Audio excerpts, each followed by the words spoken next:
Amid a rise in living costs in Cameroon, pork 200 francs in the last 3 months, while citing numerous challenges. And the British High Commissioner to Cameroon, Matt Woods, has pledged to raise the ongoing Anglophone crisis with his government after being honored with the title and calling it to ameliorate the management of the tourist site. In the 5-year evaluation report, the actors revealed that the endangered species in the tous. Right ahead.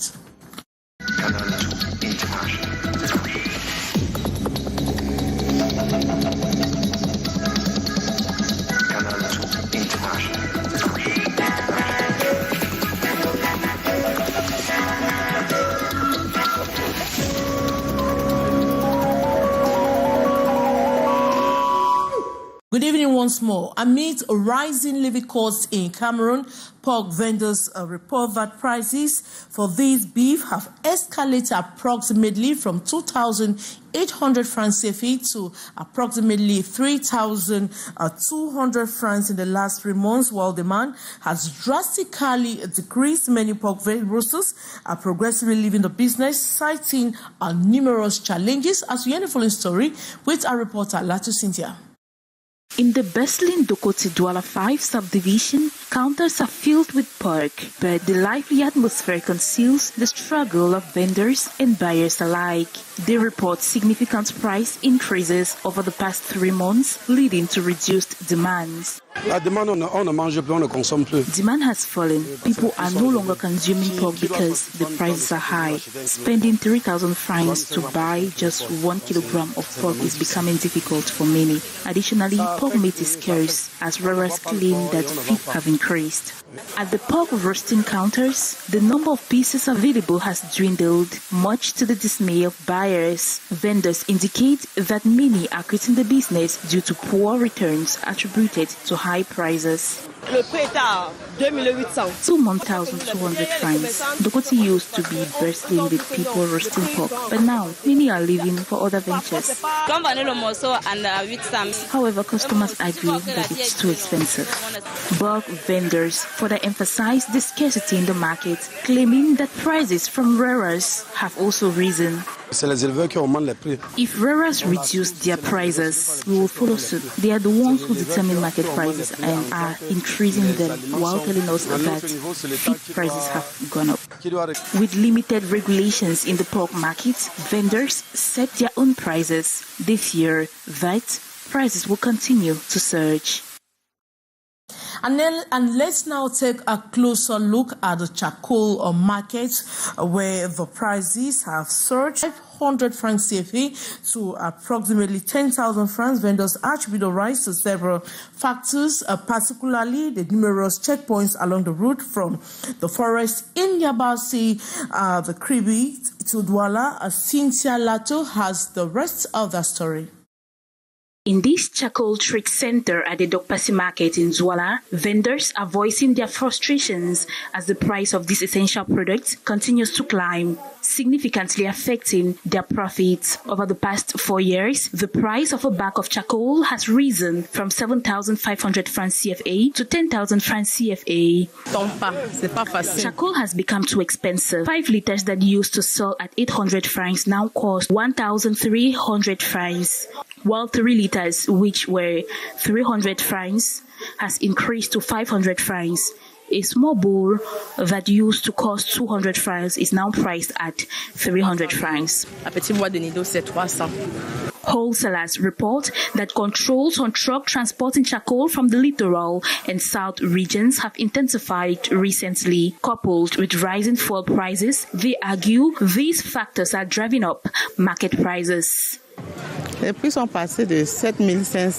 struggling to cope, and retailers are facing similar challenges. When we travel, we encounter numerous difficulties, including interactions with wildlife and forestry, gendarmerie, and police, who often demand exorbitant amounts from us. It takes a lot of effort to get charcoal to market, and we have to factor in these additional costs just to survive. The situation is compounded by rising fuel prices, which are essential for charcoal production. Soit un gendarme ou un policier When a gendarme or police officer hears charcoal, it seems to provoke a certain response, even when. And dealers in livestock have reassured the divisional officer of Yaoundé 1, chairman of will be in the nation's political capital Yaoundé in quantity, quality, and affordable prices. As we end the story with our reporter Beatrice Ngamu. To the abattoir and livestock market temperature, the chairman of the Livestock Management Committee, the divisional officer of Yaoundé 1, came to take this September 18. A lot of cow for the end of the year, and population. Pronouncement is outcome of the reassurance following discussions with livestock dealers, actors, and the butchers. We are trying to put the best meat for the consumer because it's our mission. The availability, butchers confirmed, in quantity, quality and good price for consumers all through the season. Il y en a du bétail de manière, n'est-ce pas, à satisfaire le consommateur tout au long de ce début, puisque nous sommes à l'approche de la fête de fin d'année. Donc il y aura du bétail. Like all sectors of activities and business, this one is also rife with problems, such as insecurity, transportation and others.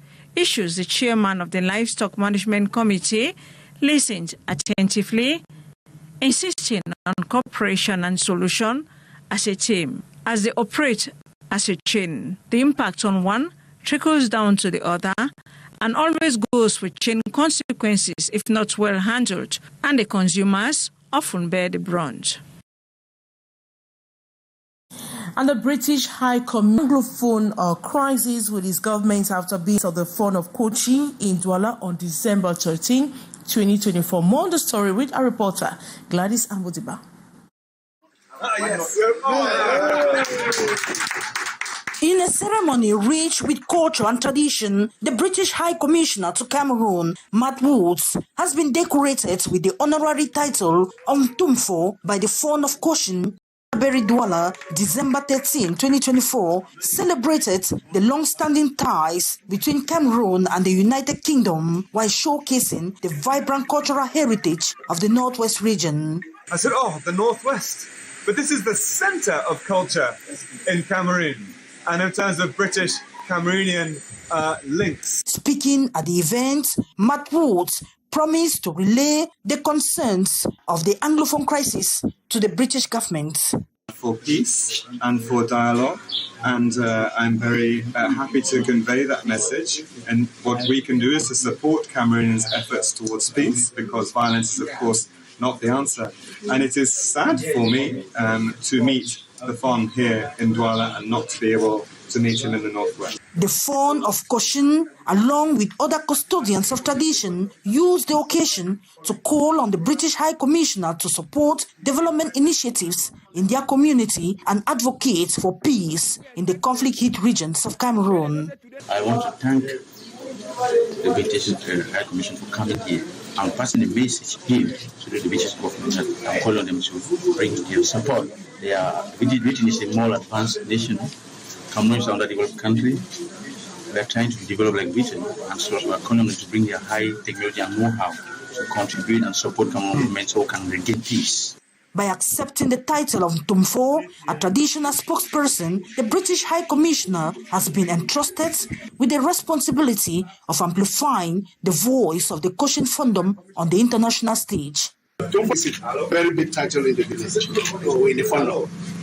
They give you this title so that you can be the spokesperson for the palace. You can equally bring development to the community.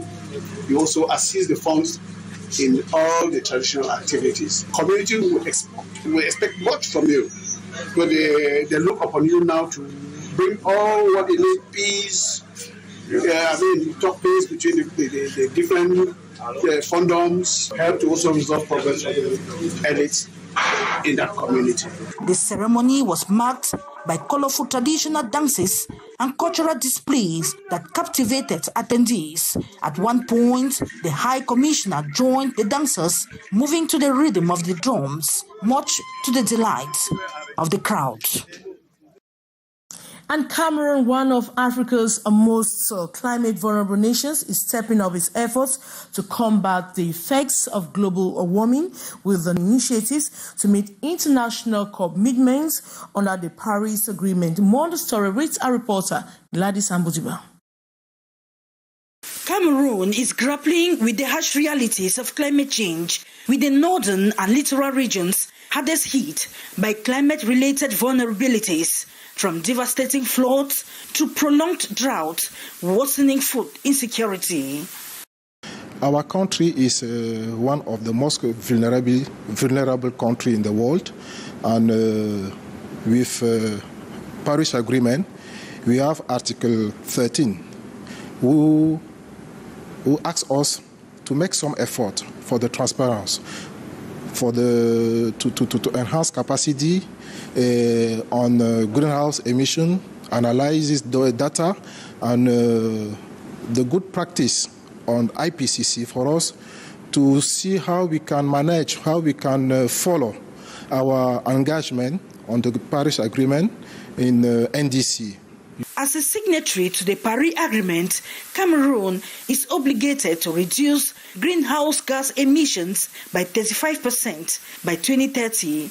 To achieve this, the government is focusing on building transparency and accountability in climate action. A 4-day training session is underway in Douala under the Capacity Building Initiative for Transparency Projects. Delegates from the southwest and littoral regions are being trained on advanced techniques and tools for conducting greenhouse gas inventories and the production of high-quality climate reports. We are believing very much that this training will help us. We're doing activities already that actually curb the emission of greenhouse gases, but we need tools, we need instruments that will help us to guide us to be able to assess how far we are going in our cutting down of our greenhouse gas emissions. So these greenhouse gas emissions are the ones that are involved in contributing to all forms of climate change. And so we are here because we are doing activities that lead to their reduction. And we are hoping that by this training, we'll be able to assess at the end how far we can carry out this inventory by ourselves. With less than 6 years left for Cameroon to meet its 2030 emission reduction targets, the path ahead remains challenging. And that report brings us to the end of this edition of the Primetime Newscast in the English language on Canal International. Thanks so much for watching. But coming up next is the brief with Matthew Fango. Good night.